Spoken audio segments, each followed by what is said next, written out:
What is going on, everybody, and welcome back to another episode of the A24 Archive. This is the segment on my channel where I go back through A24's entire catalog from the first film they released all the way until whenever I get caught up. And I'm getting pretty close to 70 films in A24's catalog now. This has been such a fun experience, and I hope you guys are enjoying it as much as I am. It's been a lot of fun watching all of these movies and watching some films that I've never heard of before. And this was one that's in that category. And I thought the plot sounded very interesting.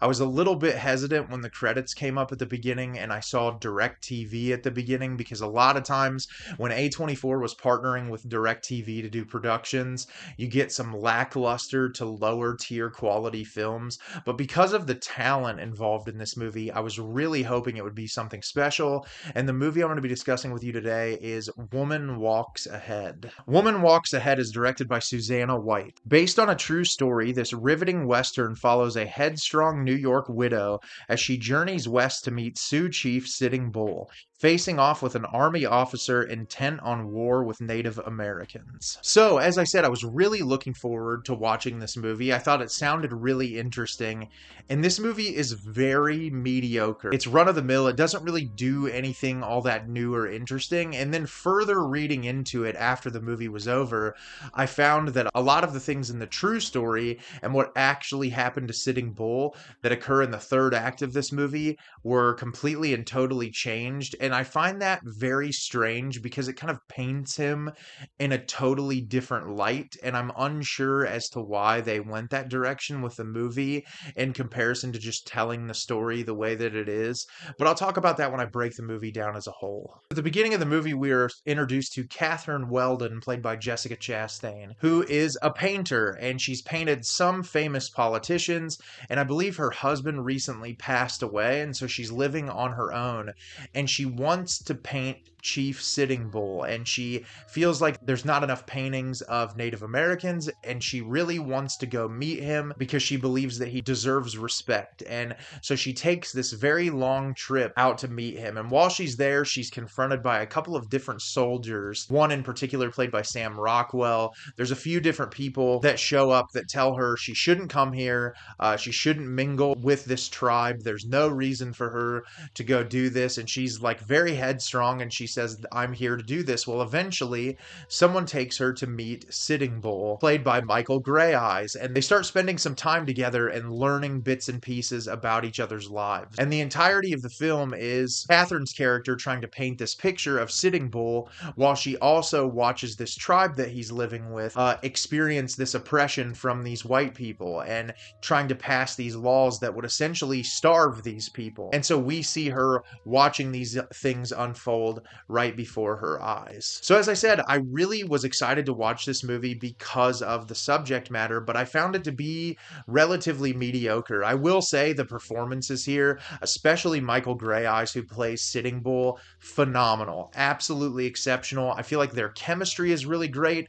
There's a lot of solid moments of dialogue that I really enjoyed, and I felt like their chemistry makes the movie very watchable. There are so many sequences between them where they talk about things that happened to them in their past or how they're feeling presently, and obviously there's that cultural barrier. One has had to experience a lot more just because of the way they look than the other one, and they can relate because obviously a woman is in a marginalized group, but not necessarily to the extent of how Native American people are treated and how they were treated in this time specifically, and how their lives were just a fight to survive and exist. And so I think that part of the movie is very interesting, and I think Native American culture is so beautiful. There's so much about the history and about the religion and about everything culturally surrounding Native American and indigenous groups. I love researching that, and so for me, it was really fun to watch that part of the movie. It's very well shot. There are a lot of really beautiful landscape sequences that were really easy to stay invested in.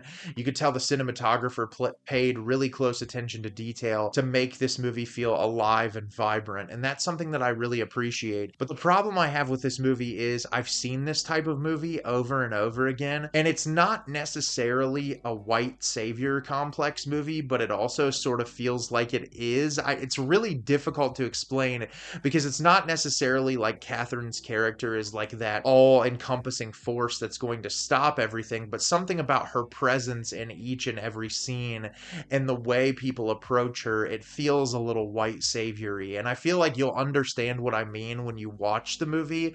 It just comes across that way, even though it's not in the same kind of vein as like Green Book or like some of those more recent films that kind of spin history in a way that the white character plays a lot more of an importance than they actually did to the historical facts of the situation. It still kind of left a sour taste in my mouth despite the really fantastic performances.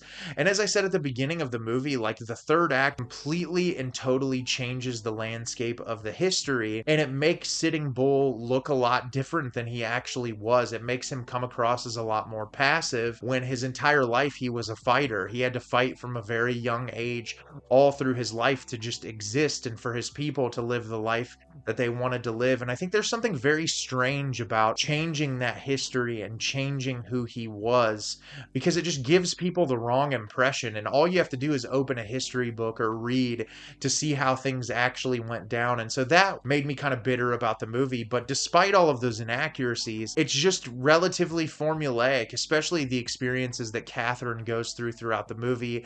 It just doesn't feel like anything new or like it's saying anything all that special.